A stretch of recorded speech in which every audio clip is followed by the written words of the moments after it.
Hi everyone. So I'm back from my retreat and today I would like to share my experience with weaning myself off coffee in preparation for this detox retreat that I went on. Coffee is not a healthy thing, despite all the antioxidants it may have. Um, it's actually an irritant. If you have any problems with too much acidity in your stomach, you will find that coffee is not really a good idea to have. But it's also, it gives us the false promise of energy and vitality that we crave so much after the loss of our loved one. And bitter cravings, and coffee is very, very bitter, is also a sign that our heart is affected and that it needs tender, loving care, not coffee.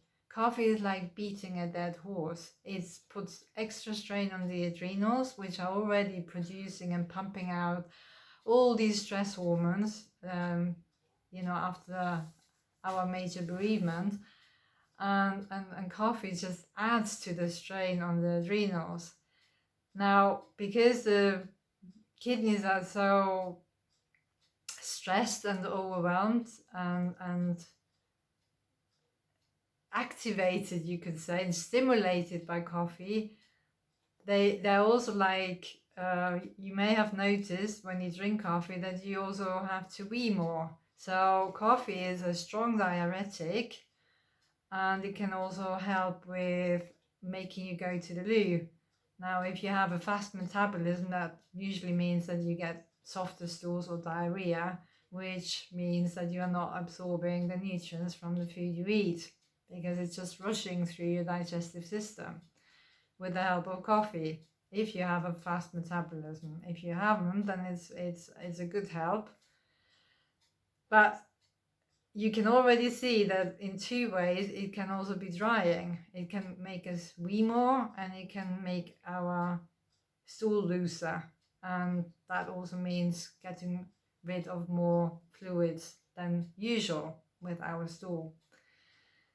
Now, coffee gives us this false promise of energy and vitality, and that's why we are craving it so much.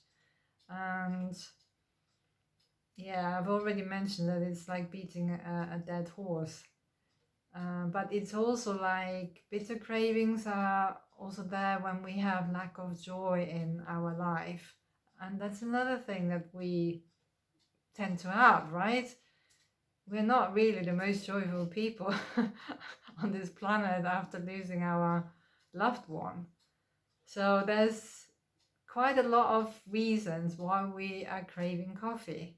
So just make yourself realize, the lack of energy.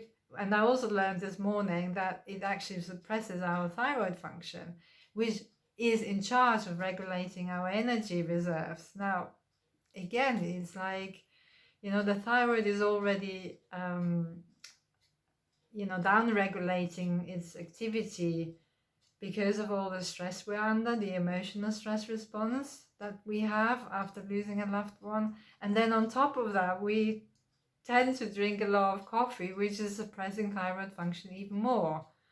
Now, I found out in July that I was a walking miracle because my thyroid function was so low that my teacher, university teacher, because I'm doing another course now, when she measured my pulse, she thought, well, are you feeling dizzy at all? I said, no. Have you ever had your thyroid tested? I said, no. And then she told me that my heartbeat was really, really slow. It was 48 beats per minute.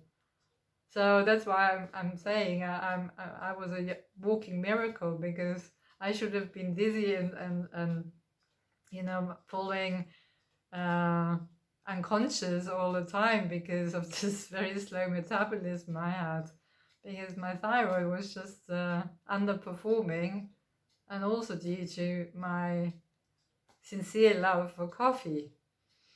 Now, the first day I didn't drink coffee in preparation for my retreat, I felt very hungry. Now, that's another thing that coffee does. It's an appetite suppressant. Maybe another reason why you're drinking coffee. And it made me utterly tired. Now, I haven't been that tired for years. So for the first time in years, I had to actually have a nap in the afternoon.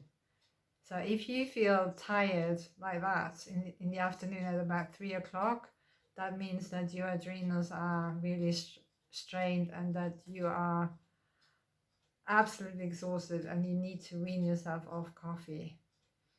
Now, it's not easy. You can go cold turkey. You can either, reduce your coffee intake gradually, the way I did before I weaned myself off completely.